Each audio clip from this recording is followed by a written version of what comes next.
Uh, okay, I'm online, and good morning and good evening, everyone. Um, I am um, Today I'm continuing with the first essay in this series. It's entitled Jung's Red Book for Our Time, Searching for Soul Under Postmodern Conditions, edited by Mary Stein and Thomas Arzt.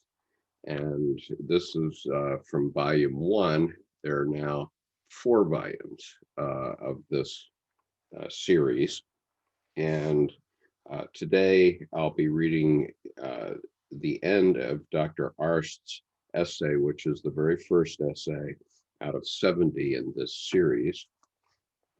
I need to let one more panelist in. So it's the first essay in the series, and it sort of sets the tone for the entire series in a way, because it's talking about the significance of Dr. Jung's work, which has to do with the imaginal world, not with the physical world. And the imaginal world is extremely important to human beings because as we look around ourselves, look around in your room, every single thing that you see had to be imagined first. And so that means that someone has to come up with an idea. That's the imaginal world. And so everything from this book to the computer you're looking at to any piece of furniture in your room, everything comes first from the imaginal world. And first it's imagined, and then an engineer can design it, draw a picture of it, and ultimately produce it. But everything, every single thing in the physical world um, has come from the imagination first, and that includes you, because you were once a twinkle in your father's eye. And I won't go into that any further, but I think you get it, get what I'm talking about. So this is the importance of the imaginal world, that we must um, we must understand its importance because it's everything. And so what I'm going to do is I'm going to finish up this essay today, and the name of the essay is also the name of the book, The Way of What Is to Come, Searching for Soul Under Postmodern Conditions. But I'm going to double back to some things we were talking about last week at the end, and then um, finish it up. So I'm going back to Edinger's notes because he was explaining that God in the Christian context is actually the unconscious, and it's a very strong power. The collective unconscious is, um, controls everything we do in our societies. And so if the people aren't uh, in favor of something, then it won't be done ultimately. But the way these things are resolved sometimes is through clashes, and people who live outside the United States don't understand our debates, for example, and uh, the fact that we're constantly debating about things. And that is actually the essence of our strength, in the sense that we uh, bang opposites together, and from those opposites, a third thing that we can all live with emerges. That's the symbol. And uh, so I'm going to I'll read again what Dr. Edinger said. And here he's talking about an idea in Christianity, which is the idea of the Holy Ghost. And in Christianity, what Christ said was, when his followers didn't want him to go, he knew that he was going to have to give his life, um, and his followers didn't want him to do it. But if he didn't do it, then he would just be another holy man, and he had to demonstrate by his action, by his enactment of his message, that his vision about God and himself were true. And so he was the God man, because on the cross, he had one break from his story of being the Son of God, and that was when he was dying. He said, my God, why hast thou forsaken me?" Um, which is something a man would say who is suffering. But other than that, he followed his mission through to the end. And what he said is that he had to do that in order for the Paraclete to come. And the Paraclete was or is the Holy Ghost. Now, Christianity has always uh, given small acclaim to the Holy Ghost, but the Holy Ghost is what infuses in all of us that causes us to live in a godly way. That's the consciousness that comes from Christ's teaching. And um, and of course, there are clashes all the time on other topics as well. But by those, by working out, by debate, mostly, occasionally by violence, but mostly by debate, we can change our world, and we have done in the United States. And so the reason the United States has become such a strong country, both militarily and financially, um, and in terms of our lifestyle, is because we have fought through all of our debates for 400 years, and the result is what you get. Um, and so it may look like we're in our current election season that we're at one another's throats, and our debate is very vociferous right now. But the fact is, we can go to the grocery store and we have no problem with our fellow Americans, regardless of their um, religion or race or uh, national origin. We all uh, live together peacefully, and that's the essence of being an American. So, anyway, I'm on page 36 of this essay, and so here's what is said, Dr. R said. Taking Jung's remark further, Edinger notes in his Ion lectures, quote, "As it gradually dawns on people one by one that the transformation of God is not just an interesting idea, but is a living reality, it may begin to function as a new myth. Whoever recognizes this myth as his own personal reality will put his life in the service of this process. Such an individual offers himself as a vessel for the incarnation of deity, and thereby promotes the ongoing transformation of God by giving him human manifestation. Such an individual will experience his life as meaningful and will be an example of Jung's statement, the indwelling of the Holy Ghost, the third divine person in man, brings about a Christification of many." And that quote came from paragraph 758 of Answer to Job, which was Dr. Jung's most controversial book. But the point that was being made is that uh, we are actually the consciousness of God, because, as Dr. Jung pointed out, the development of all the species in Africa, for example, took hundreds of millions of years, and that was a very dim consciousness that developed over hundreds of millions of years, and all the different species and all their different types and so on evolved very, very slowly.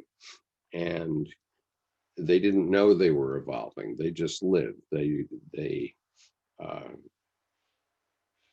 they begat. They made babies and they ate them. So they devouring and begetting for hundreds of millions of years, until finally there was a species, namely us, that is conscious enough to be able to consider its place in the universe and so on. And so the point he was making, and I'm going to put it in a very straight way, is that we represent the consciousness of God. We human beings do. And so now we can all be conscious. And there's a myth that we've talked about in recent weeks where there is one common myth that we can all live by. And that common myth is the fragility of our planet. And we're all sitting here in what is a leaky lifeboat, really. We only have about 20 miles of breathable air above our heads. And that's true regardless of whether we live in the United States or any other country. And if we don't all work together to patch up our leaky boat, ultimately the earth will cause us all to die, and all living things. And so the result is that ultimately we have to all work together. And as a matter of fact, there's a television series in China, which my wife has found on our cable television here in the United States, which is about the Earth dying and being about to be swallowed up by the sun. And it's called The Wandering Earth in English. I'm not sure what the Chinese name of it is, The Wandering Earth, but it's available on cable. And what it's about is all of humanity getting together to literally move the Earth out of orbit with the sun and out into space, where it's going to wander around for years and years, presumably. So it has a very interesting hypothesis. And but the point is that in that story is that all human beings had to get together and work together to make that happen. So so the individuation process is the process of understanding about ourselves and therefore about the world in general. So Dr. Arzt goes on. The individuation process in psychological terms resembles the indwelling of the Holy Ghost in the vessel of the individual. Jung did not only inscribe his own myth in his Red Book, but additionally formulated a new narrative, the process of individuation of man and mankind, which could be the special value of Jung's Red Book for our time, since this new narrative can be considered the antidote to our epoch. In seeking to assist a patient in finding a way to her individuation process and the rediscovery of soul, Jung recommended creating a personal Red Book. Quote, I should advise you to put it all down as beautifully as you can in some beautifully bound book. It will seem as if you were making the visions banal, but then you need to do that. Then you are freed from the power of them. If you do that with these eyes, for instance, they will cease to draw you. You should never try to make the visions come again.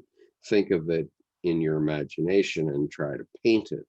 Then when these things are in some precious book, you can go to the book and turn over the pages. And for you, it will be your church, your cathedral, the silent places of your spirit, where you will find renewal.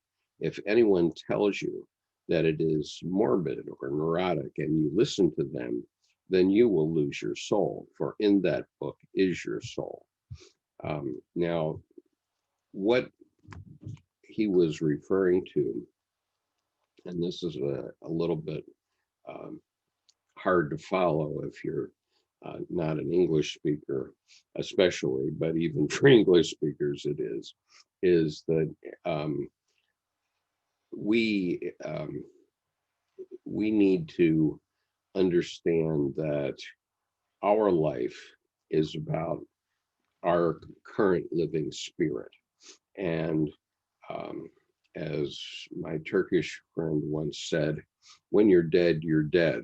You don't know you're dead. It's only difficult for your family. And when you're stupid, it works exactly the same way. And so it's a bit of a joke, but the point is that when you're dead, you're dead. There's not going to be um, a heaven where you're going to romp around and with God and have angel wings and be able to flit around. If your spirit is going to live on, your spirit lives on by what you leave here on earth after your death. And Jung, of course, knew that. And so he wrote and wrote and wrote, and he wrote 20 volumes of his collected works. And so his spirit lives on in me and in all of us because we're all here talking and listening about Dr. Jung's work today. And so surely his spirit is immortal in that way, and it will be a very long time before there's a day when no one mentions Carl G. Jung. And so that is his immortality, just as the Bible represents Jesus Christ's immortality, just as the 84,000 teachings of the Buddha represent Buddha's immortality. Um, People were so moved by the Buddha's teachings that 500 years before Christ, they felt it important to write them down. The same is true of the Bhagavad Gita. By tradition in India, the Bhagavad Gita was a story that developed over 5,000 years ago and was passed on by um, oral means until about 200 years before Christ, when it was then written down. And so we have the Bhagavad Gita today. And that's why I've read the Bhagavad Gita into this YouTube channel. It's because I feel it's important to see that the ideas of humanity are the same everywhere. And one of the things that I've pointed out is that the Bhagavad Gita, which is a story about a battle, is actually a story about all of us and a battle inside us. It's a battle between good and evil. It's a battle between right and wrong, and it's about uh, making our mark on the world. How do we go forward and do our bit for the future of the world? That's what it's about. And it's a story that dates far back, way farther than 5,000 years. The reason I know that is that the Bhagavad Gita um, is very much the same as an old Cherokee legend. And the reason I mention that is because that legend has more or less the same ideas in it. And because we know that the Bering Strait land bridge, went away 11,500 years ago, we know that this story existed even even before human beings came to North America. In other words, humans came to North America at the latest 11,700 years ago. And I'm just going to share this story with you. Just a minute. Because we know how old this story is, and because it's so much like the Bhagavad Gita, and I'll share this slide I have here. I have 3 slides that relate to the old Cherokee legend. So this is the first one, and I'm bringing up the others here on my screen so I can share the second one. And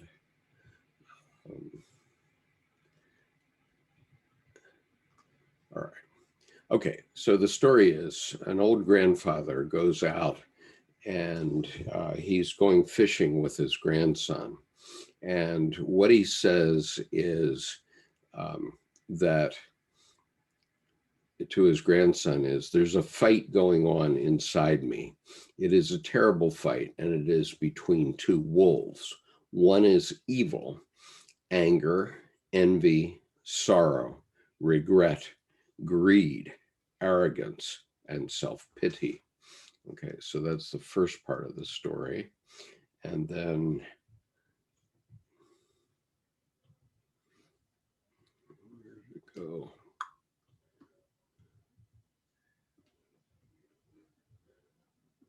Sometimes these things get hidden on my screen. All right, and so the other wolf is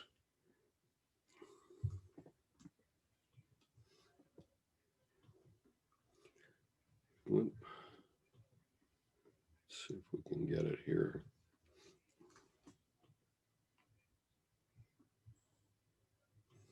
Okay, the other wolf is what is good. He is joy, peace, love, hope, serenity, humility, kindness, benevolence, empathy, generosity, truth, compassion, and faith. So these 2 wolves are fighting, and so you can think of these 2 wolves in terms of the Bhagavad Gita as the Kauravas and the Pandavas as they're fighting. And so the young grandson is a little bit confused, and he says to his grandson or his grandfather, which wolf wins? And the grandfather explains that the answer is the one you feed. So in other words, if you feed greed, you're going to be a greedy person, but you're also going to have the karma of a greedy person.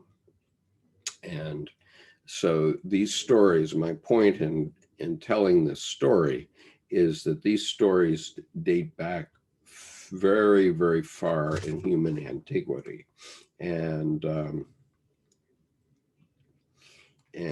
much farther than we actually think.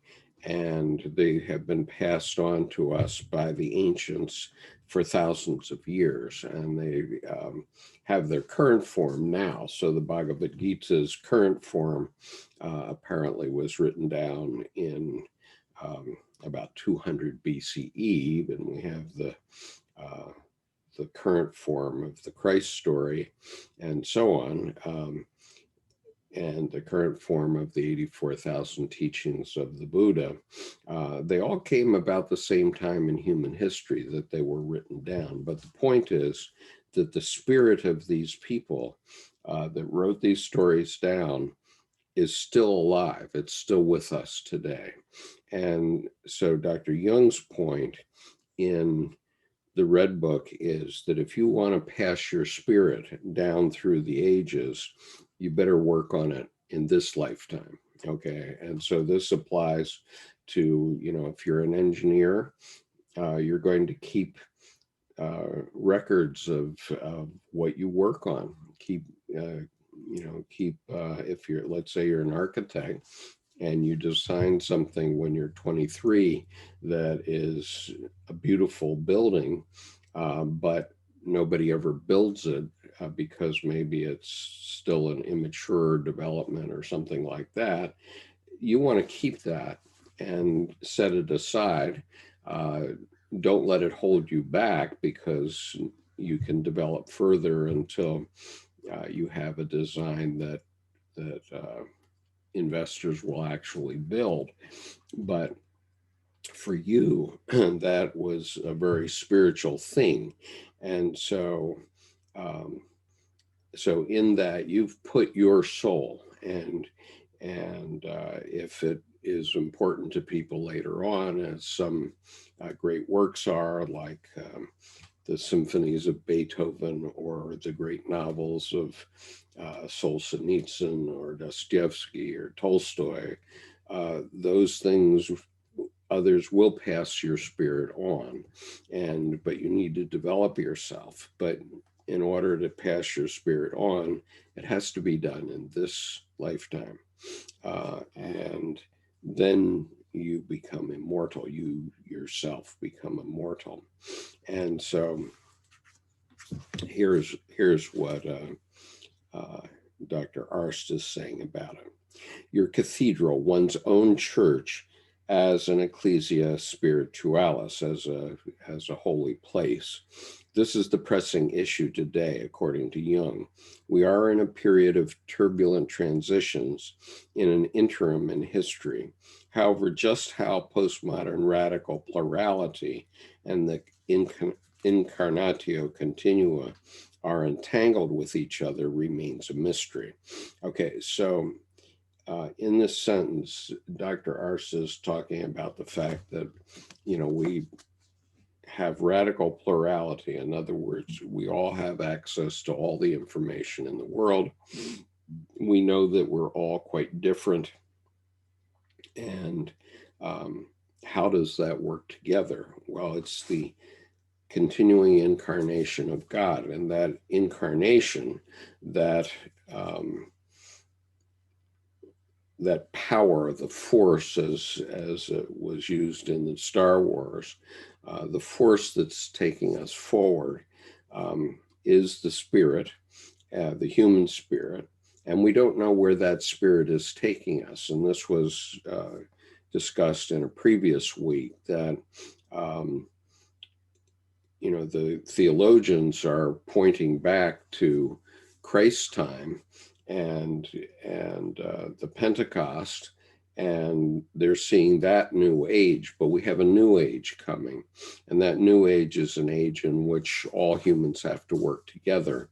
And the fact that we do that, and we save the earth, for example, which is a common myth for all of us, that will be an act of God. Okay, but God in the sense of, we are the consciousness, we human beings are the consciousness of God, and we are creating what the future will say is the amalgamation of humanity, so that we're all together and working on a common project. And so that's what, so the incarnatio continua means the incarnation of God. We are the incarnation of God.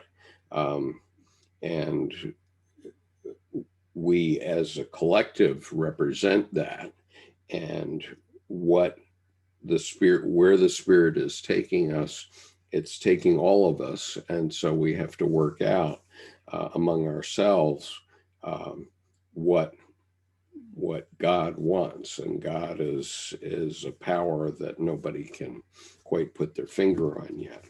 It's the Holy Spirit, if you will. Okay, so anyway, it's a mystery how it's all tangled together, but it is. And then he goes on. Perhaps this logical contradiction is the sign of a deeper truth. Even if it took centuries, as Jung suspected, before the new God image would constitute itself, the new collective myth already is delineated, and the individual consequently called upon to actively contribute to the foundation of a new religion in the form of an invisible church. So I would say that that invisible church, um, in my opinion, is a church in which we're all working together to save our planet, and we're all working in different ways in different places, um, and um, but we're all making our contribution to um, allowing the earth to survive, and not only humanity, but all life on the planet to survive. And if we don't do that, then we humans are capable of also destroying it all. And so the invisible church is to find a way for humanity to work together, um, and to build on that. So Dr. Arzt goes on. As this is described in a dream during an ensuing talk of Max Zeller with Jung himself. Now, this is Dr. Max Zeller's dream. Quote, a temple of vast dimensions was in the process of being built. As far as I could see ahead, behind, right, and left, there were incredible numbers of people building on gigantic pillars. I too was building on a pillar. The whole building process was in its very first beginnings, but the foundation was already there. The rest of the building was starting to go up, and I and many others were working on it, unquote. And so in the context of this new myth that I've posited, the myth of saving our planet, it's certainly true that there are many people in all parts of the world that are working on this problem of how we keep our leaky lifeboat afloat as we go forward. And as I said, the Chinese series that's now appeared in U.S. television with dubbing in English for those of us that don't speak Chinese, is a very good example of that, because it's showing the way of how our species has to work together to save our planet. That's the point. And so it's happening in all over the world. And so then he goes on. So here's Jung's response to the dream. He says, yes, you know, this is the temple we are all building on. We don't know the people because, believe me, they build in India and China and in Russia and all over the world. That is the new religion. You know how long it will take until it is built, I said. How should I know? Do you know? He said, I know. I asked how long it will take. He said, about 600 years. Where do you know this from? I asked. He said, from dreams, from other people's dreams, and from my own. This new religion will come together as far as we can see, unquote.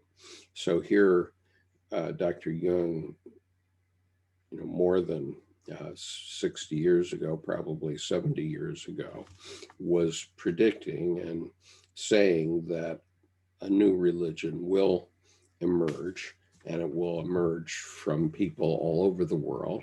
And, I'm now hypothesizing, and you can take it forward, that new religion is the saving of our leaky lifeboat.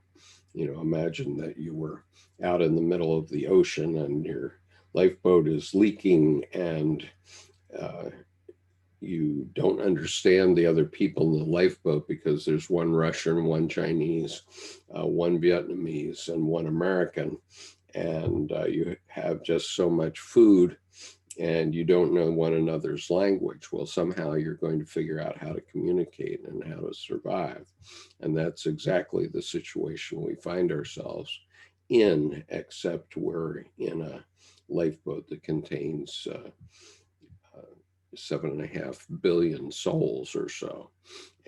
But somehow humanity is going to work together to save our leaky lifeboat. And I don't know when it will happen, but it's in the process of happening now. And actually, this very conversation, because I know that there are people in Asia that are watching this right now. And so this very idea is now passing through the ether and is passing across the world. And so anyway, that's the point, and that's what Dr. Jung was seeing. Now there's a couple comments here, so let me look at those.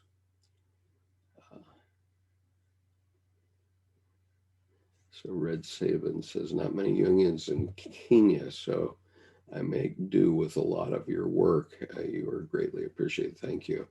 The Big Cat says, similar to the 7 deadly sins, he's referring back to the Cherokee legend, and corresponding virtues in Catholicism, though different focus. And that would imply that the new invisible church would need to be universal. And I agree with that. That is what the new invisible church will be. It will be universal. And it actually, the walls of this cathedral have already been created, and they're invisible walls, and they're in the form of the internet, because we can talk with one another, we can communicate ideas with one another, and they can spread around the world very fast. And I've known for many years that when somebody watches something that I've done, it has way more influence than just the people who see it live or actually see the video. The influence goes out. I normally think at least 10 times, and people don't know that an idea came from me maybe, but the fact that you mention it to somebody else, and then they mention it to somebody else, and the basic idea, let's call it the basic idea of the earth as leaky lifeboat bringing humanity together, that idea can be spread around the world very quickly by word of mouth. It doesn't need to be attributed to me. We all thought of it together, but that's what it is. So, okay, so now I'm down to the last page of this essay, believe it or not, and this is the 13th 2-hour session we've done on this one essay, but let me see if I can finish up here. So where does that leave us? Sloterdijk is definitely right, of course, when he points out that no one has a grasp of the current situation with its technological titanism. Okay, so nobody can control what's actually happening in the physical world. I mean, we've already proved that with armies and useless weapons and so on. We don't know what is happening to us. We're stuck too deeply in the process itself to be able to see it in its totality. We are caught flying blind, so to speak. Well, we're now not flying blind, because now we have an objective, and the objective is to save the planet, if not for ourselves, for our grandchildren. So, quote, are the accelerated, energized, and interconnected complexes we are living in able to do anything but a plunge forward? Well, the point is that we can start thinking about this. And as we think about it, it's not a plunge anymore. It might have been when Dr. Arzt was thinking about this, but now we can posit a common myth, a common human myth, which is that we have to save our planet. And if not us, certainly our grandchildren have to, and we have to educate them in such a way that it will be done. He he who were able to discern between walking, drifting, and plunging would have to be prophetically gifted. Okay, so this is my prophecy that we as human beings will find a way to work together to save the planet. And that will save us in many other ways, because if we have a overarching objective that all of us must buy into, whether we like it or not, then that is going to ultimately bring a kind of peace to the human species. I'm not saying we won't debate. I'm not saying that we won't have different ideas about things. But what I am saying is that we are going to be more respectful of one another, because we rely on everyone to participate in this great project. So Dr. Arzt goes on, this is the state Heidegger hinted at when he made the remark that only a God can save us. And if you do have access to this YouTube channel, you can find an article that I put just words, and it says God equals the unconscious. And so that really is true, because the collective unconscious, what is in the unconscious of all of us as a species, as humanity, it is that combination that's going to save us or destroy us entirely. And so we need to start thinking about that. And that God is a God that we can all be conscious of. And by God, I'm not talking about some guy with a beard and lightning bolts up there in the sky whacking us. Okay, I'm talking about a power that is stronger than humanity itself, the collective unconscious. And that power, the force, as the Star Wars series had it, that force that is coming through and emerging through all of us, that force is what's going to save us. And in this context, that is a God. As Heidegger himself elaborates further during his famous interview with the German newspaper Der Spiegel, quote, the only possibility available to us is that by thinking and poetizing, we prepare a readiness for the appearance of a God, or for the absence of a God in our decline. And so that's what I'm doing here. I'm preparing a readiness in all of our psyches for the idea that there is a force bigger than all of us that is going to cause us ultimately to save the planet. And that no matter what else we do, still we're all in the same leaky lifeboat. And so I know it seems like a very left-wing thing to be interested in climate change and issues like that, but nonetheless, we are going to all have to pull together on this leaky lifeboat. And I saw this week that China has said that it will reduce its emissions, its CO2 emissions to zero by 2075 or something like that. Well, that seems like not a very ambitious goal. And it seems to me that we have to have much more ambitious goals about climate change. And it so happens that I've been to Beijing several times, and I know the air pollution there is quite terrible, and that the Chinese people themselves cannot be very happy about the situation. And so, notwithstanding whatever the government's goal is, I'm sure the people of China are going to make this change long before that. Otherwise, it will not be a very good place to live in the future.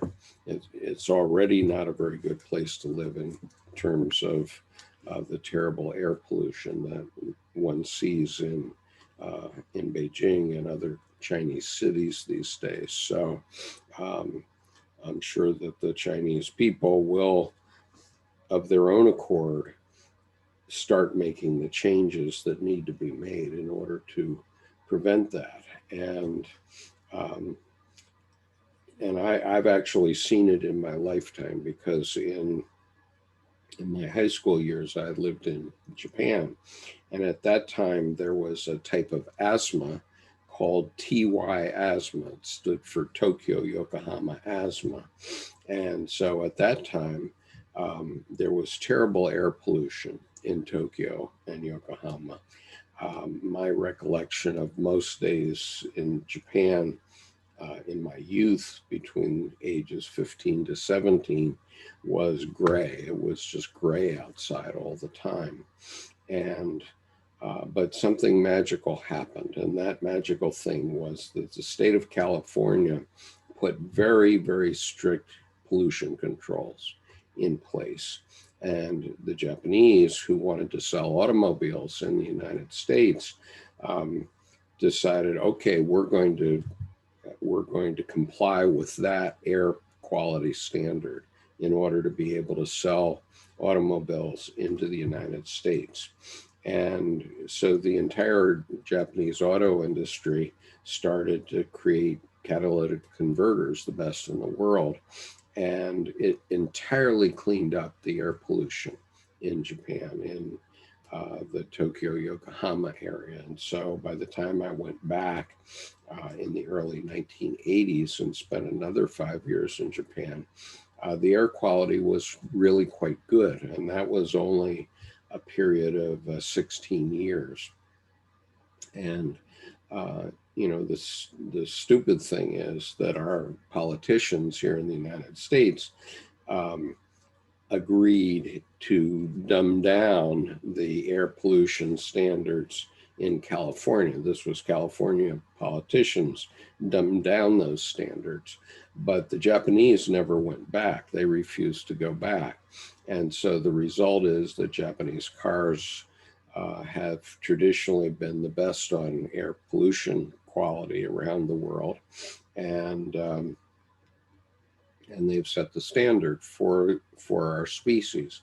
And so I'm not saying that Chinese cars or Korean cars or Brazilian cars or American cars aren't also starting to toe the mark, but it was this change that the Japanese made as a result of a law that in California that Americans wouldn't even stand by.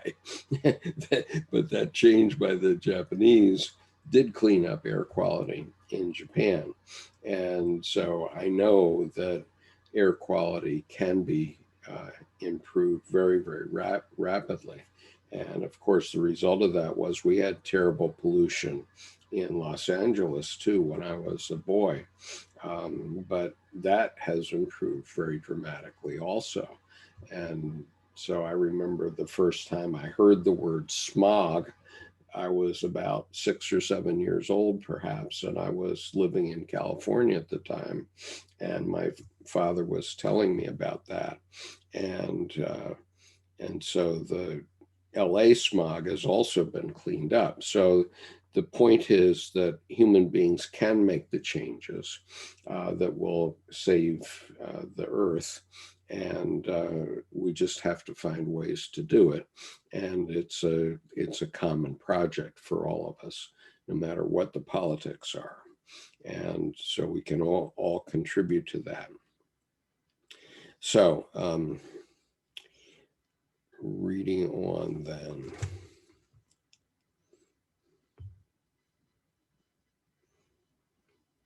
Okay, so Dr. Arzt goes on here. Pointing at a previous well-known metamorphosis of the gods, Jean-Luc Nancy, a student of Jacques Derrida, states, quote, "We are in the situation the Romans were in during the 6th century after Christ. They knew that something was coming to an end, antiquity. Yet the Christian Middle Ages were neither foreseeable nor conceivable, just as much as we cannot imagine what may follow our current phase of upheaval. And this is exactly what creates so much confusion. So, unquote. So, what I would say is that at the moment, we cannot imagine the disintegration of the nation state, as an example. We can't imagine cooperating so much that we wouldn't have national borders and that sort of thing. And if that were ever to happen in our species, it's going to take a very long time, obviously. But nonetheless, we already do see pretty dramatic collaborations around the world. And we see that, we've seen that hugely, just for example, in the adoption of Japanese cars by the American population in the 1980s, even though the United States had been at war with Japan until 1945 in a very bloody, violent war. Nonetheless, by 1980, tens of millions of us were buying automobiles from Japan, and I'm one of them. In 1980, I lived in Japan, so of course I had a Japanese car at that time, and I haven't bought an American car since 1980, and or maybe the last time I bought an American car was like 1976, and the reason is that American automakers were silly and didn't upgrade their cars, and so the best cars in the world were coming from overseas, both from Europe and from Japan, and now more and more from Korea, particularly. And so why would I buy an inferior product? And so the idea that in 1945, no one would have imagined that tens of millions of Americans would be buying automobiles from Japan 35 years later, but nonetheless, that's what has happened and what did happen. And so we can see that happening. Now, there are a couple of comments here, so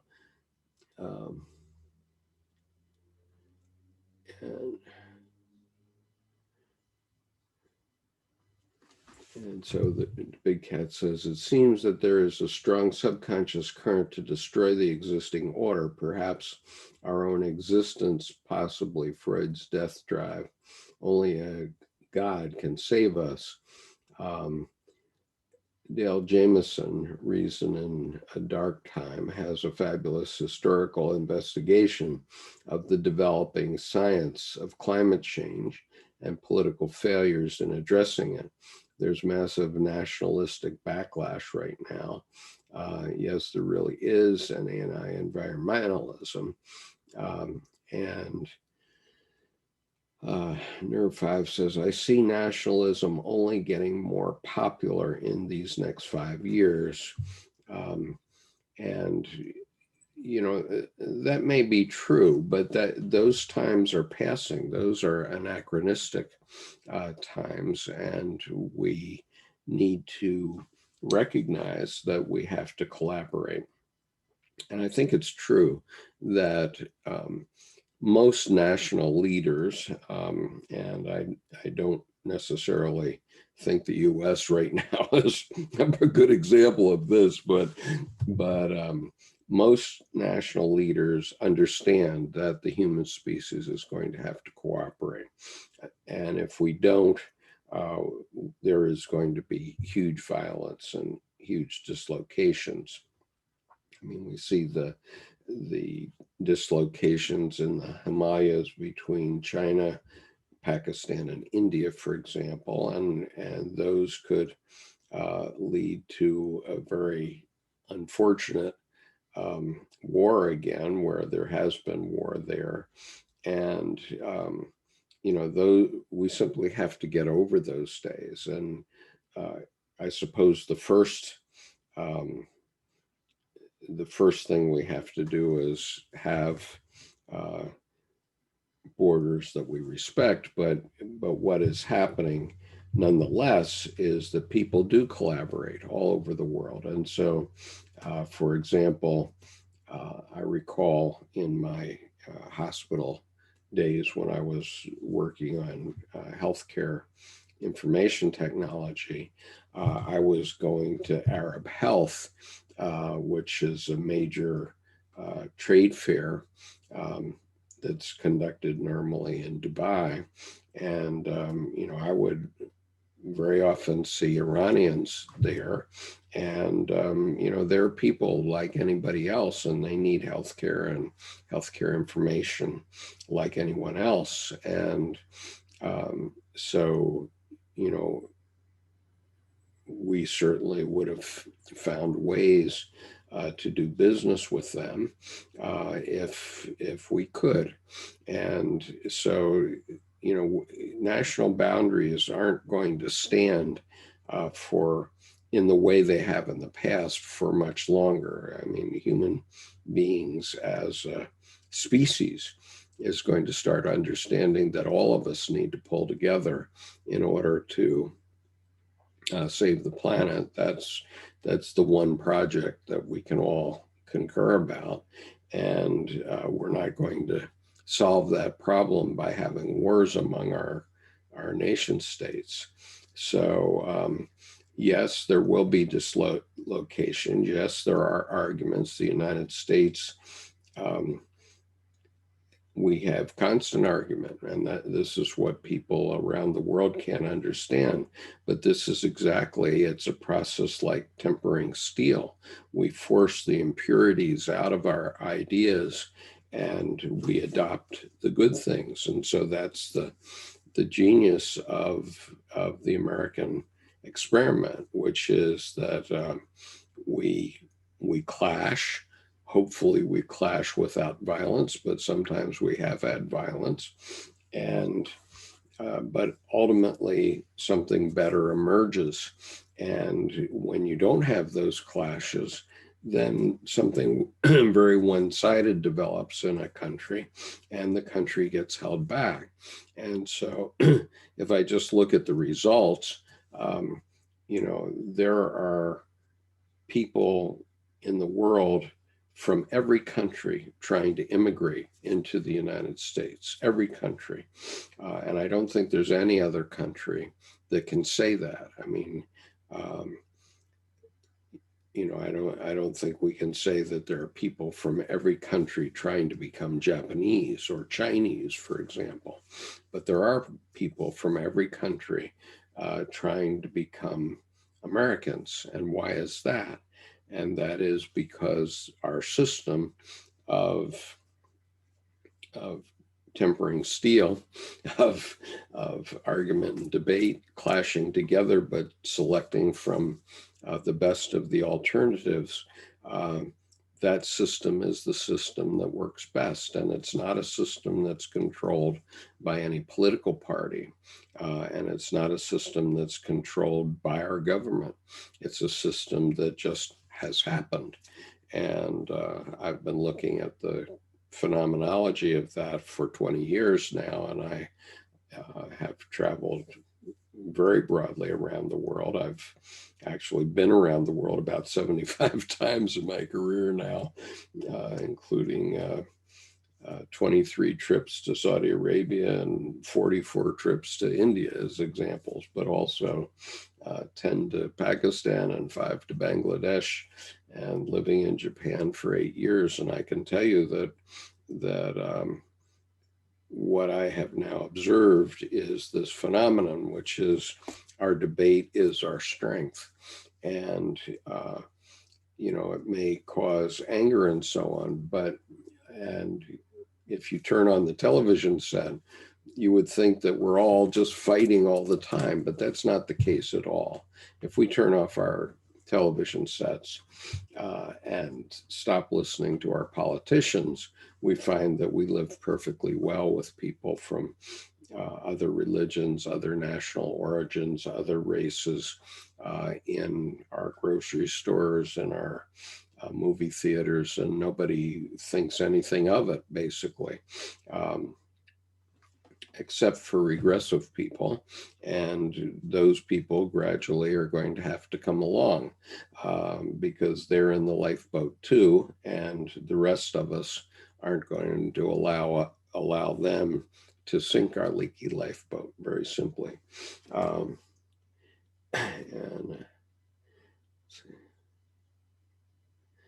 And the Big Hat says, last century it took 2 world wars and a Great Depression to knock some sense of cooperation into us. Quite right.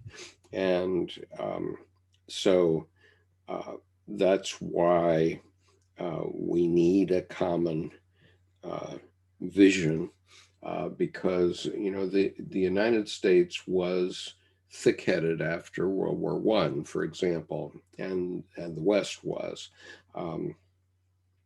because the Allies won World War I, and they forced the Treaty of Versailles, which was an extremely punitive treaty, onto the German people.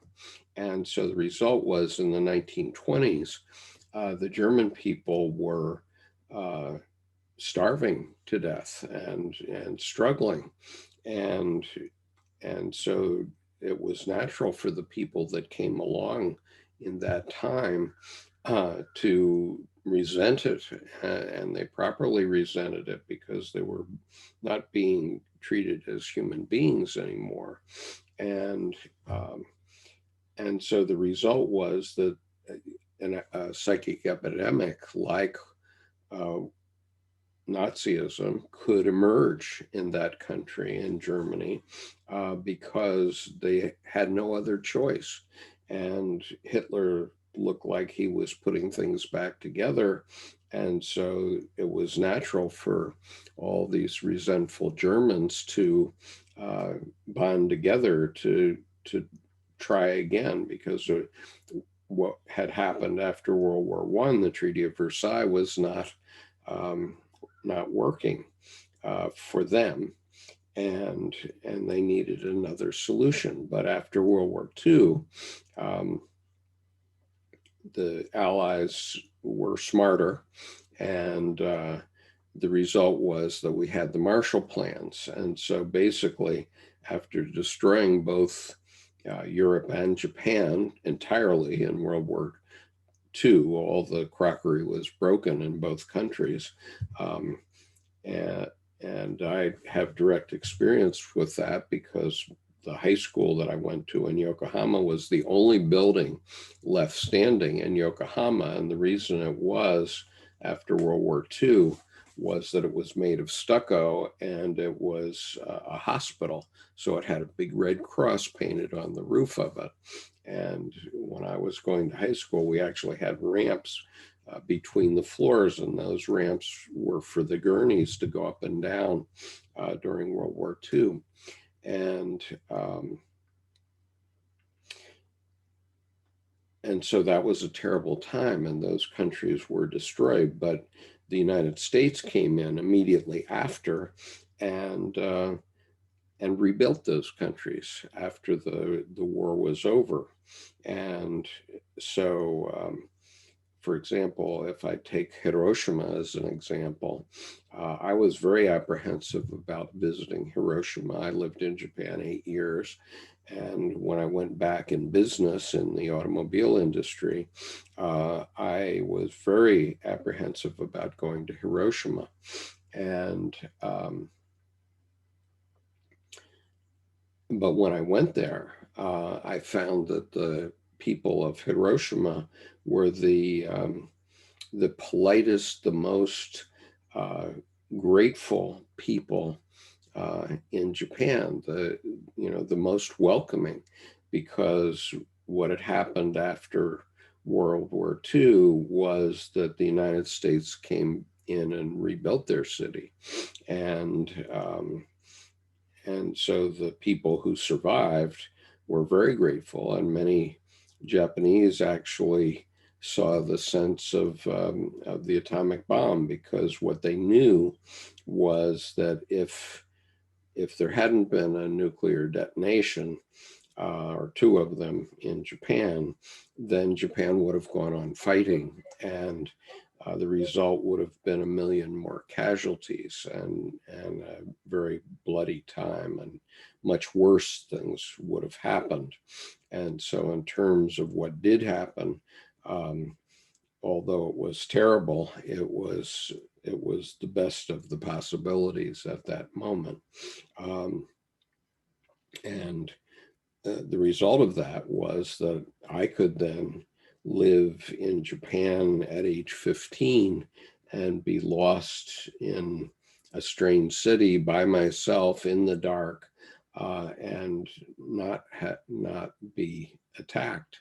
And when I went back in the early 1980s, my daughters um, were one of them was born in Japan in 1980, and the other two were 3 and 5 years old. And among other things, we were able to uh, put our daughters on a subway train by themselves and have them go one station on the subway train without us present, and they would arrive at their school every day safely. And that's an incredible thing that to this day, it still awes me that we were able to do that. And I think that we could still do that in Japan today. And so the Japanese people did change. And, I experienced it in my lifetime, so I know that others can as well. And as the big cat points out, Japan and Germany are now among our best allies in the world.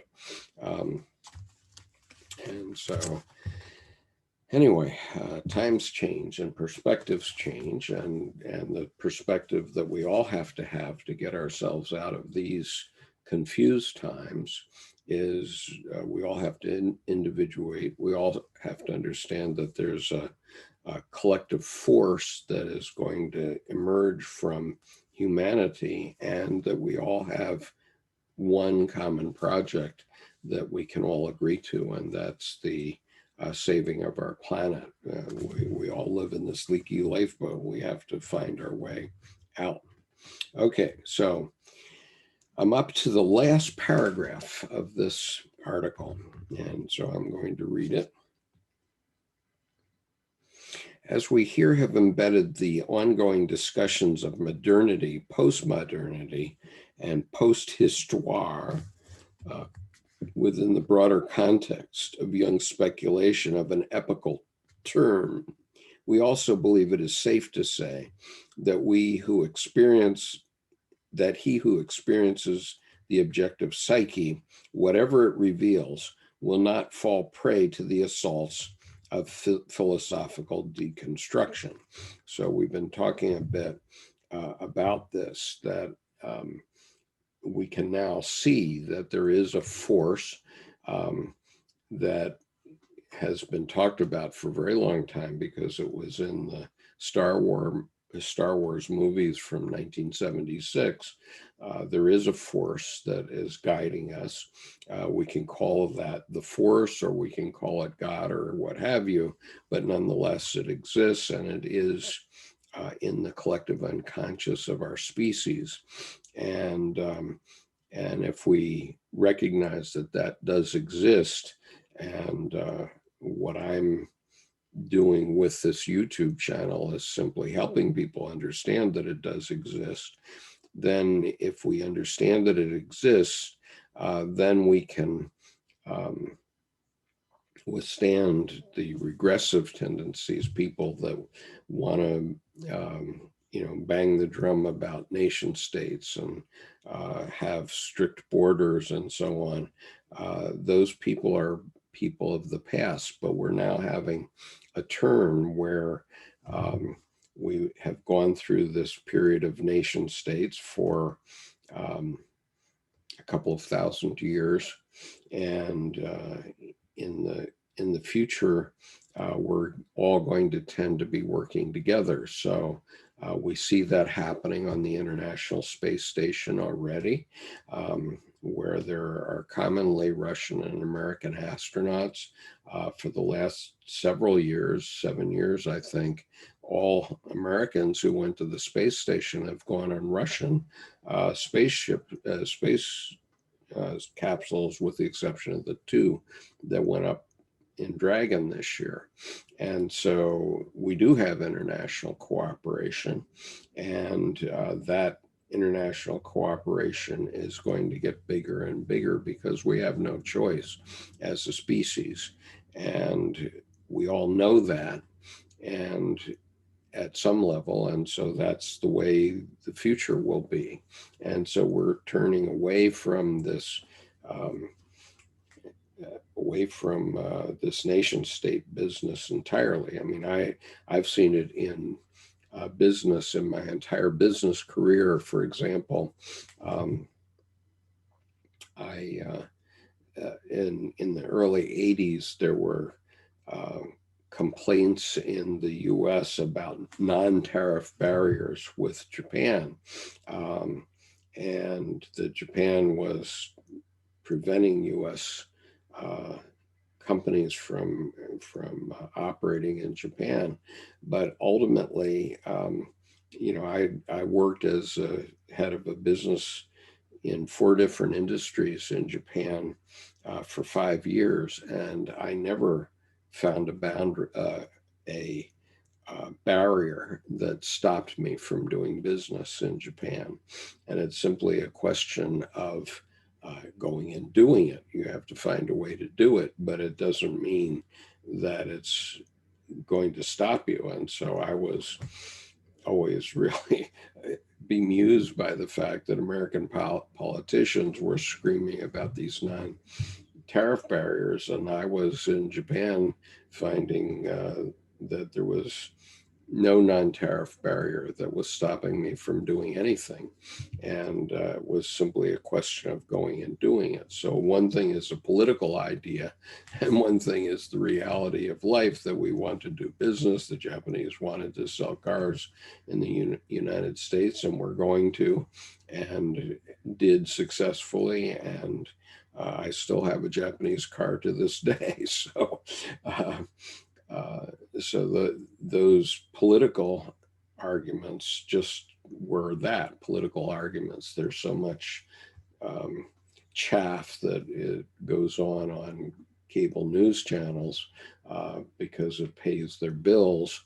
But the reality is, if you turn off the TV and you walk around in the United States, you're not going to find people at each other's throats. And the same is true, of course, in China or in any other country, in India or Saudi Arabia, that in general you can do business in all these places, which I have done. And it doesn't mean that you don't have to respect the customs of the place. Certainly you do, but these barriers, these barriers of statecraft are going away. Okay, so going on here. So in addition, from Jung's point of view, even amid the catastrophe-bearing turmoil of a paradoxical globalization, and after the collapse of master narratives, we contemporaries are still left with opportunities and ways for experiencing the divine realm. And this is what I've been talking about for the last 10 minutes, that we can still find opportunities and ways of working together. New paths for mystical experiences, active imagination, dreams, and myth as modes of perception that can also be found in times of postmodern nihilism. So what I would emphasize is what I began with here today, which is that we have to understand that there is a psyche and that we're dependent upon the psyche. And once again, look around yourself in your room. There is not a single thing there, not a single thing, with the possible exception of potted plants. And even those are there because of somebody's envisioning that they would be nice to have in that part of the room. But even you were the result of an idea.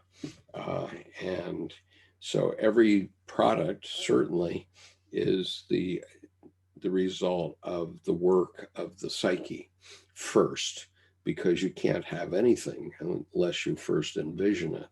And so this is what we all have to imagine. And so in terms of saving our planet, for example, and global warming, we simply have to envision that we are going to save our planet as a species, and it will be done because all of us will work on it in small ways, and we will all gradually get our political will on board with that. And we have to decide what's important to us, what somebody is yammering on the television, on cable news, or what's the reality outside my window. Do we have air pollution out there or not? If we do have air pollution, then maybe we ought to cooperate to make something happen. Okay, so to formulate this idea more clearly, Jung's own myth points back to late antiquity, and his psycho-historical excavations finally led him to a Gnostic interpretation of the world, so that as a remedy for postmodern turbulences, it will be gnosis that represents the bridge toward what is to come. Okay, so what he's saying, gnosis was the ability to know, okay, to experience, actually experience something. So I'm going back to a very simple idea that I've said a few times here, which is that when you want to teach a child that the stove is hot, it doesn't matter what you say to them. They will not understand that word until they touch the stove. Then they know what hot is. That's the experience. And so Dr. Jung's point is that without a fundamental experience, we don't know anything. We can, okay, does a 5-year-old child believe their parents that the stove is hot? Well, they don't know what hot is. And so they might never touch a stove, and that would be belief. But when they touch the stove, then they know. Then they know what hot is. And so all of our lives work that way. And so we don't have to believe that we have air pollution in the world. We know it. We're experiencing it outside our windows every single day. And so it's these experiences that are telling us that this myth that I'm envisioning, the envisioning of the myth of saving our leaky lifeboat, that is what is going to drive us going forward. There's no doubt about that. And yes, there will be fits and starts. Yes, there will be regressive people who want to go back to the old days and to be very controlling and so on. But in the end, the human species is going to come up with a solution for the survival of our planet and the survival of life on our planet. And so we simply know that that's the case, and that is the bridge of what is to come. And so then he goes on. As Ernst Jünger put it, we receive more life force than we can absorb for the time being, let alone manage. We receive more life force than we can absorb for the time being, let alone manage. It is without specific qualities and originates out of the great depths that spread out into manifold phenomena, often just there, where it is not suspected by prognostics and utopianism. Okay, so all of us are experiencing this force of the spirit, this power of the spirit to come forward. And it doesn't matter what politicians say. It doesn't matter what country we're from or any other such thing. It only matters that we know that this change has to come. And once we know it, we will make it so. And as Dr. Arzt says, it is without specific qualities and originates out of the great depths that spread out into manifold phenomena. So it's going to come in the collective unconscious, and which Dr. Jung would call also the force, or we would also call God, if you will. It can only be answered and contained from equal depths. So all of us are going to have to understand more about our deep unconscious, and that will happen. And then the final sentence here, man lives in two worlds. And I would add that another book that I like very much called Trauma and the Soul also ends with these words. And in that book, Dr. Donald Kalsched has added, and they are both this one. So man lives in two worlds. So we live in this physical world that we can all look around us and say that all the objects in this room where I sit are very real, and I can touch them, but none of them, not a single one, would be there. But first, it was part of imagination, part of human imagination. And so that's the psyche, and that's what we need to be able to refer to. And we need to understand that it is more than belief. Okay, the theologians can tell you that you're going to burn in hell, or you're going to go to heaven. But after you're dead, you're not going to be able to complain that it didn't work out that way. And so they tell you things that are sort of airy-fairy, but the reality is this: when you're dead, you don't know you're dead. It's only difficult for your family. And when you're stupid, it works the same way. And so if we're going to save our species, we're going to understand that each of us has a time of life in our lives where we can make our contribution to the development of the human species. And as Dr. Arzt has said in this essay, we don't know where the spirit is taking us. In Christianity, we're looking back to what the spirit did 2,000 years ago, and we need to get our theologians looking forward to where the spirit is taking us.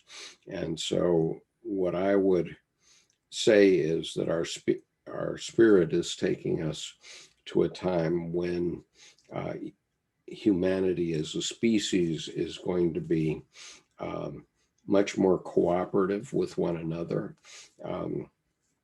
where the importance of nation states is going to steadily decline per se. It will continue probably for many centuries, but the reality is that it's changing, and you can see it changing on the International Space Station already.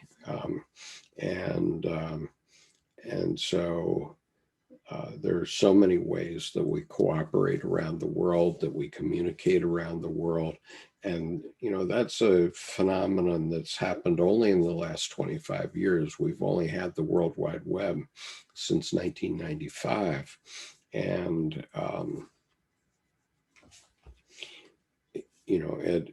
it has literally changed the world. And it's given us access to all the information of the world. But that means that it's not only some elite class that knows all the facts of the world and how we have to work together. We all have that information available to us. And if we work with it, if we learn from it, learn from one another, then we are going to have a species that will collaborate. And it doesn't mean that we will all be the same. We will still have some of our differences, which will gradually erode. But I remember when I was a young man, Time magazine had on its cover a picture of a human being of 10,000 years from now. And basically the story was saying that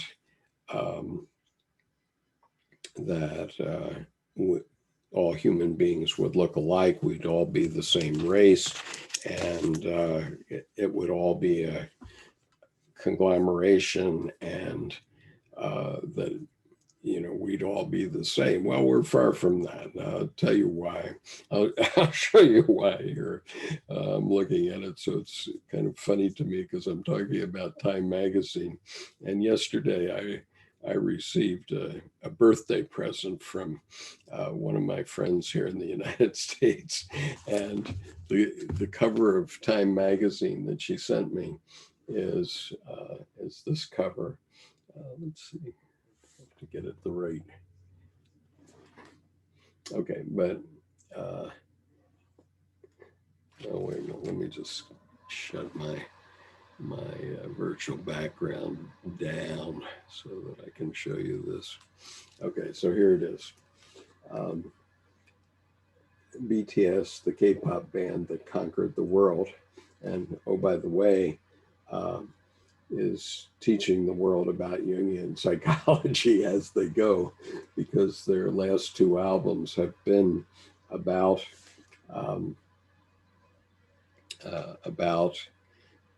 Jungian psychology. So I think it's rather amusing that I should talk about that Time magazine cover from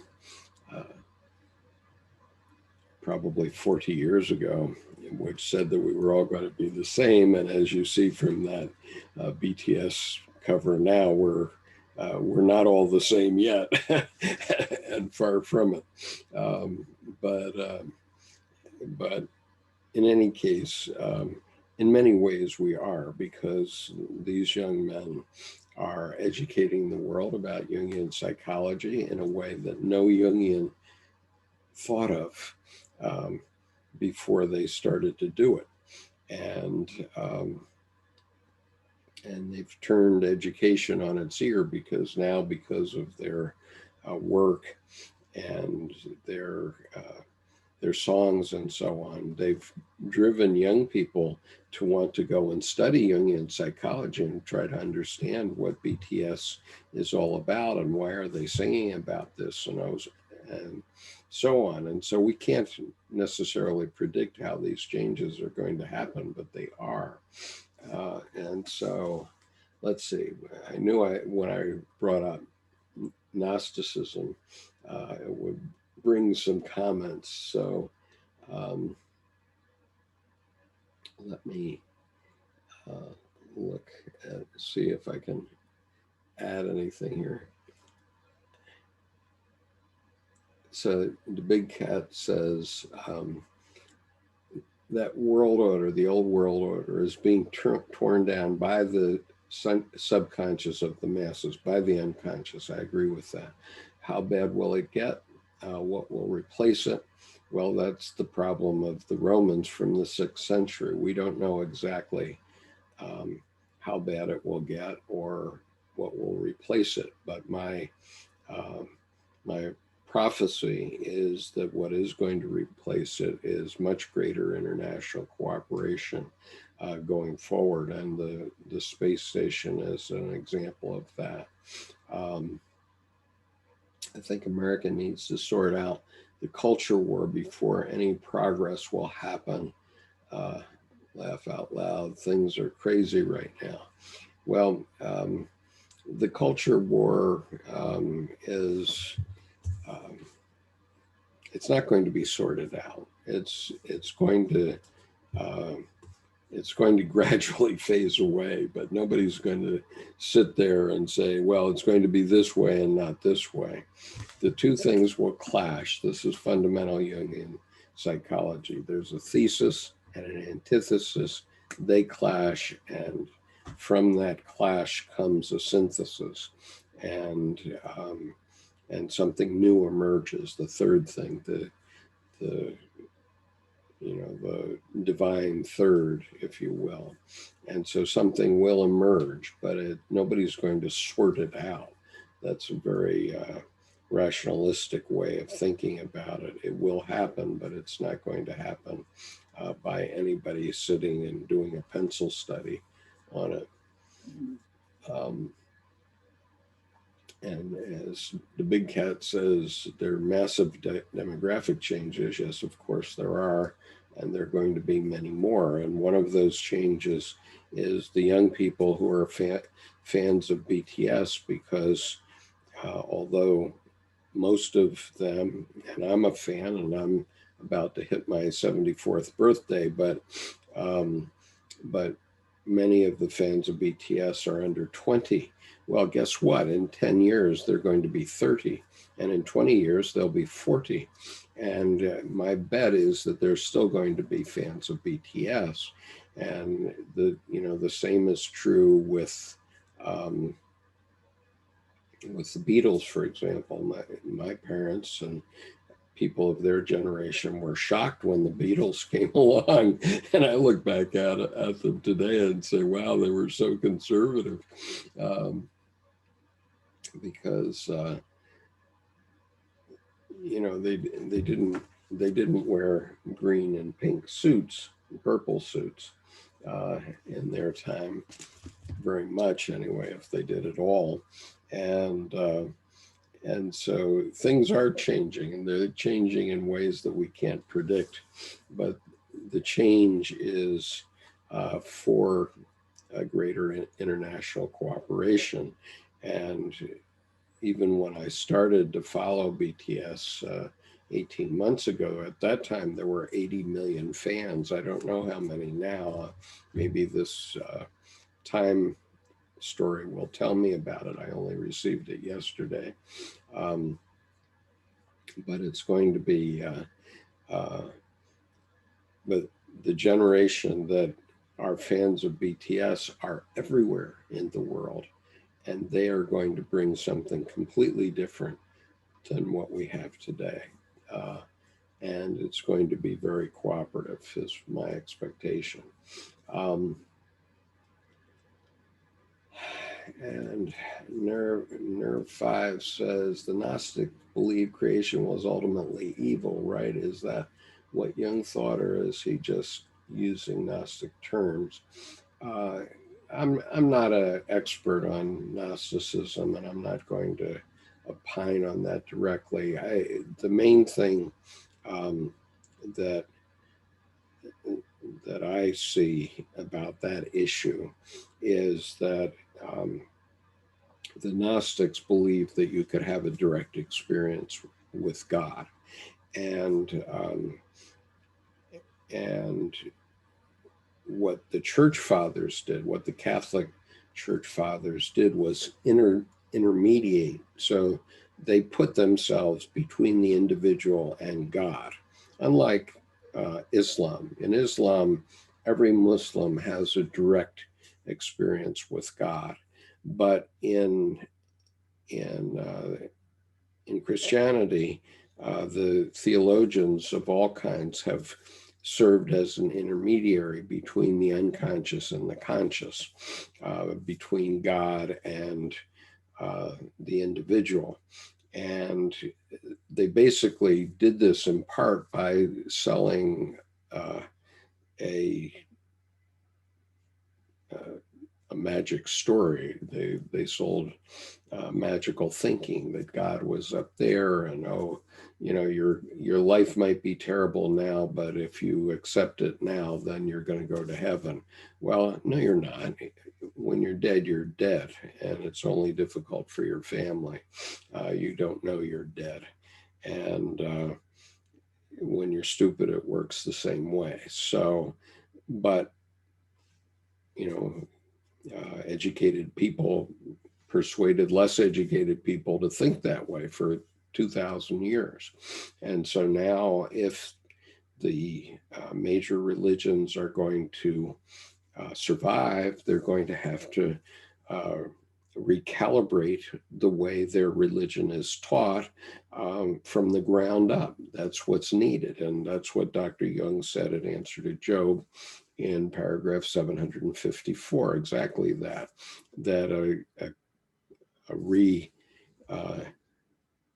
restatement of what is being said has to be based on modern categories of understanding.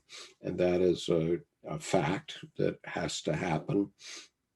And the theologians may kick and scream about it. They may say, "Oh, we can convince still stupid people that we should intermediate with God." Well, if you're going to intermediate, you better do it in a way that connects with people, and otherwise, as Bishop Barron said, they're losing 6 Catholics for every new one they bring in. And I'm not saying there's anything wrong with any of the religions. They're all correct, and they're all based on, they're all basically methods of psychotherapy. And I'll just share with you this slide that I had from last year. Theologians and psychologists are in the same business. For thousands of years, the mind of man has worried about the sick soul, perhaps even earlier than it did about the sick body. The propitiation of gods, the perils of the soul and its salvation, these are not yesterday's problems. Religions are naturally evolved psychotherapeutic systems in the truest sense of the word and on the grandest scale.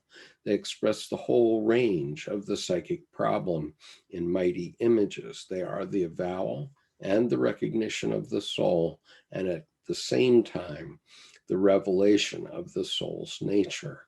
And that's from volume 10 of the Collected Works of C.G. Jung, paragraph 367. So the religions are systems that developed up to help people deal with things that were happening in the psyche. And these developed over thousands of years. And they were obviously systems that were needed, and they still work. Their rituals and their stories still work to help people individuate. But in order for them to continue to succeed, they're going to need to, restate their stories along with modern categories of understanding. Otherwise, they'll simply become anachronistic. So going on here, so the Big Cat says, "I like the Gnostic view that this faulty universe was made by an evil demiurge. Jesus was aligned with a better God. I don't think that Jung took this view." First of all, I don't think that Jung took the view that the universe is faulty. If we look at all the rules of physics, we find that they exist everywhere in the universe, and that they are perfect, and that if some aspect of them had changed only a very small amount, maybe less than half of 1%, then the whole thing would have dissipated billions of years ago, probably. And so the the rules of physics are the law, um, and leaving aside how they came to be the law, that's a metaphysical question that physicists can't answer, but nonetheless they are the law. And it's silly of us to call them evil, because we're here, and why would I believe that I'm evil necessarily? I mean, I acknowledge that I have a shadow side, and some of those parts of my shadow side may be evil, but I don't believe that the universe per se is evil. And yes, Jesus aligned with the so-called good God, and this was one of Dr. Jung's main criticisms of Christianity, that the fact is evil does exist, as I indicated, from the Bhagavad Gita and from the Cherokee legend. Evil does exist, and it's a great power, and we have to recognize that evil does exist, and we have to differentiate between right and wrong. And that fact has been known since biblical times. One of Dr. Jung's favorite biblical passages is First John, the first letter of John, 4:1, which says that consider the spirits whether they be of God or not. Um, and that was a quote from Christ, and it basically, he was saying, you have to make a choice between good and evil. And Dr. Jung felt that people's ego needed to develop and sufficiently so that you could decide between good and evil. But just consider this: everything in your room, everything that's in your room, is a result of the good, okay? Because if it wasn't a result of the good side, then it wouldn't be in your room. And if you have anything that you recognize as evil in your room, then probably you should take it out to the dumpster. But the reality is that everything that's in your room was selected either by your parent or by you as something that you wanted, that from your point of view was a good thing for you to have in your space. And everything that exists in the world, um, that physically exists in the world, even books about evil, let's say, um, are good in some respect, or you wouldn't have them in the world. If they're a book about evil, at least it's a warning about what happens in the metaphysical space, in the non-physical space. And what I'm talking about every Monday these days is the archetypes in the form of the major arcana of the Tarot, and pointing out that, okay, these major arcana of the Tarot are not physical, not in physical existence. They come from the invisible divine world, but nonetheless, they apply to all of us, and they are everywhere um, in our world. And it's up to us to recognize that they exist and what they are and where they are. And one of the reasons that I'm spending 2 hours on every single one of the major arcana is just to point out how different they are around the world. but they're really the same for all human species everywhere. And so if we understand that, then we can understand ourselves better. Um, and so the big cat says Jung was a Gnostic, but not any particular dogma. You know, I think trying to categorize Dr. Jung as a Gnostic is a wrong way of thinking about it, because Gnosticism died out in the 3rd century or so, and we only know about it because of a very few writings, and then whatever their enemies, the Catholic Church, talked about. And so categorizing Dr. Jung as a Gnostic is just a mistaken thing. Dr. Jung was a scientist. He talked about facts, psychic facts, things that happen in the psyche. And what's different between Jungian psychology and other psychologies, reductionist psychologies, is that Jung was talking about how the psyche actually works. Okay, that's what the Red Book shows. The Red Book is Dr. Jung's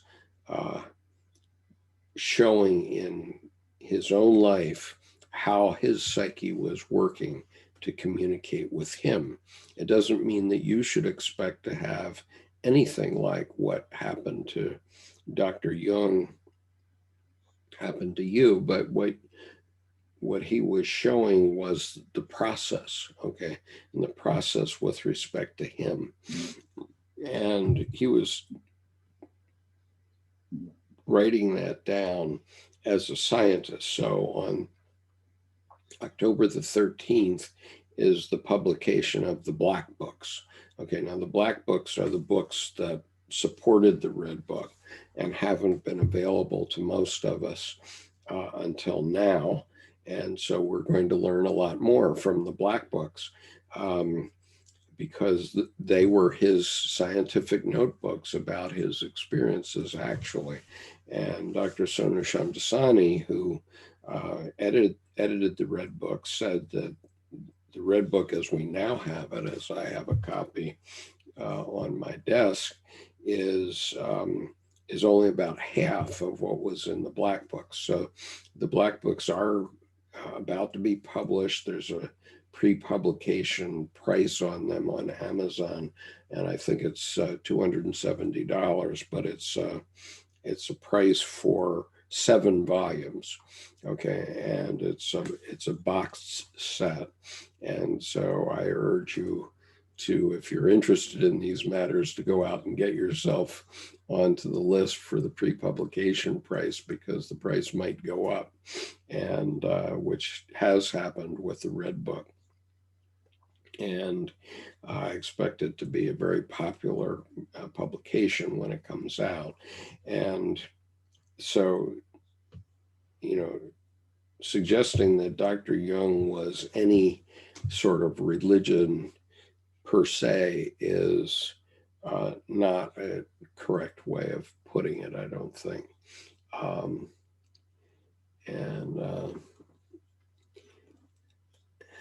And thank you, Nerve5, for being with us and adding. The Big Cat says, Jung studied Gnosticism from a psychological view. Demiurge represents emergence of the ego from unity. Yeah, okay. Yunfei says, a major difference I found between Jungian psychology and other psychology is the inclusion of the collective unconscious. Well, also, the other psychology is based on statistics. And I went to a business school that was all statistics. It was part of the Chicago school. And it was, my MBA program was 15 courses in statistics by different names.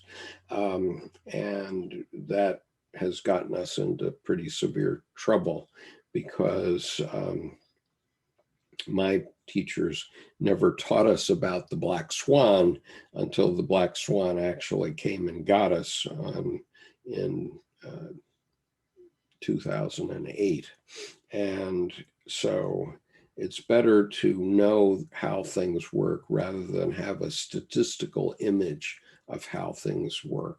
The statistical image is logos, but knowing how things work is how life works, and everything that is alive comes from the eros, as I've said a few times. There's nothing in the logos that's alive. The logos is hard goods, books, magazines, chairs, computers. That's all logos. And okay, we can work all that out from a very rationalistic point of view, but none of that is alive. And the only thing that's alive is you. And that's not logos at all. That's, we scientists can't even really describe what life is. So we have some issues there. Okay.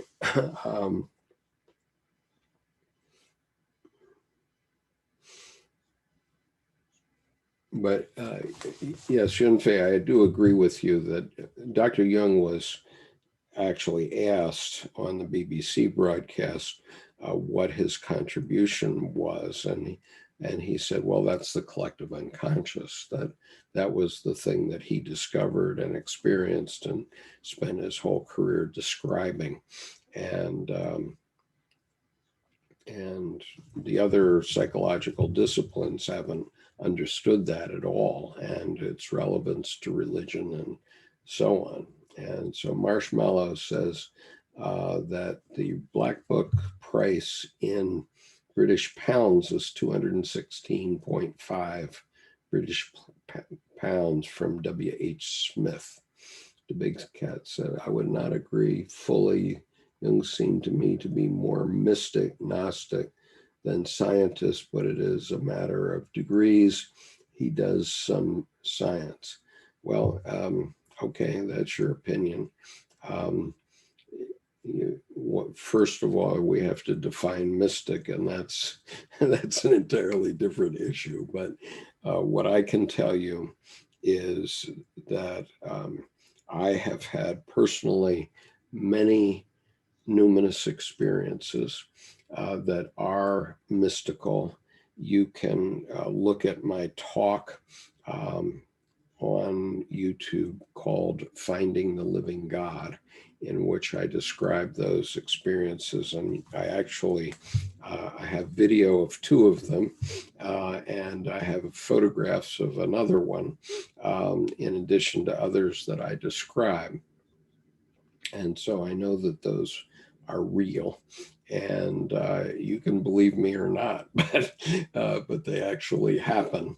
And and I don't consider myself a mystic. I consider myself just an average person, but these things happen all the time. And if you're sensitive to them, then you will understand what I mean. And so you will know in the Gnostic sense. And that's by experience. And I'm not asking you to believe. I'm showing you. I'm actually, in two cases, I actually show you the video of what happened, and that's hard to do, honestly. But nonetheless, I did it, and I suppose that I should try to put the link for that. So let me just pull up the link for Finding the Living God so everybody can find it easily. Let's see, where else?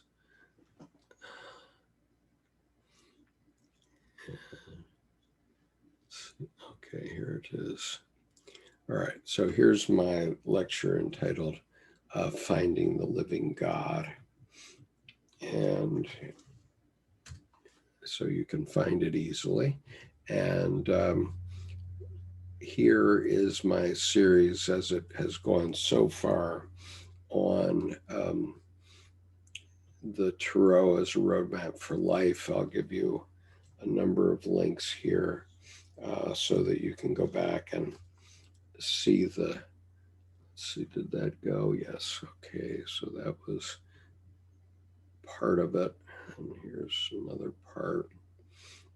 So tomorrow we will be doing the 8th one of these.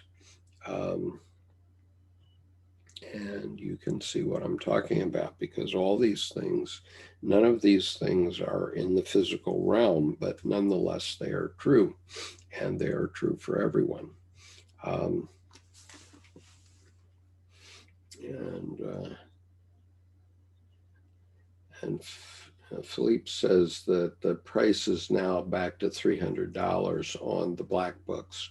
Okay, it seems to be fluctuating on YouTube, or I'm sorry, on Amazon.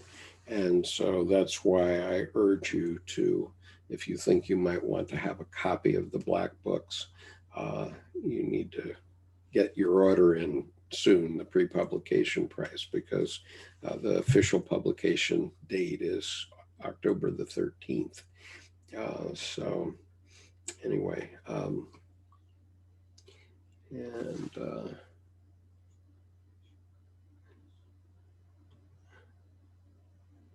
and so Yunfei says the change of hermeneutic point of view changes everything. Yes, it certainly does. And that's changing. Okay, that is changing, because if that weren't so, then Jung would have fallen into obscurity, um, 60 years ago. But the fact is that he's become more and more popular. And even in the time that I've been doing my website and doing this YouTube channel, he's becoming more and more popular. So his time is coming. His time is the 21st century, and people will always be pointing back to the things that he opened up for us, because they literally are changing the world. And there's no theologian that can say in physical fact that God is up there and the devil is down there. That just is not possible anymore, because we have telescopes that look back to quite close to the Big Bang, and we have electron microscopes that look down to the quark, or in the case of CERN, down to the Higgs boson. And so it isn't to say that these things don't exist, but they exist here, okay? And they exist in the psyche, which is not in the physical realm that we can point to at this point. And so, but that's what I've been teaching for the last, I'm in my 5th year now doing this YouTube channel. And so we've been talking about almost the same issues in all that time. And so if you haven't understood anything that I've said during this session, there's plenty to go back and refer to, and to try to get your mind around. I know that it's a big thing to get your mind around it, because I know how long it took me, and I'm in my 34th year of working on it in my private life. So anyway, I've completed this first essay of Dr. Arzt, and I've done this in memoriam to him. He died on Easter Sunday this year. Before I could meet him physically at Aranos this year, I had hoped to do so. And so I've done this 13 sessions talking about his amazing article, which is the first article in this series, Jung's Red Book for Our Time, Searching for Soul Under Postmodern Conditions, edited by Murray Stein and Thomas Arzt. And this is volume 1. There are now 4 volumes published, and the 5th volume will be published next April, as I understand it. So I do plan to continue to offer this series, especially to my friends on the other side of the world, as a live format every Sunday morning at 8 a.m. U.S. Eastern Time, Eastern Daylight Time right now, but it will become, in November, will become Eastern Standard Time, but always at 8 a.m. And so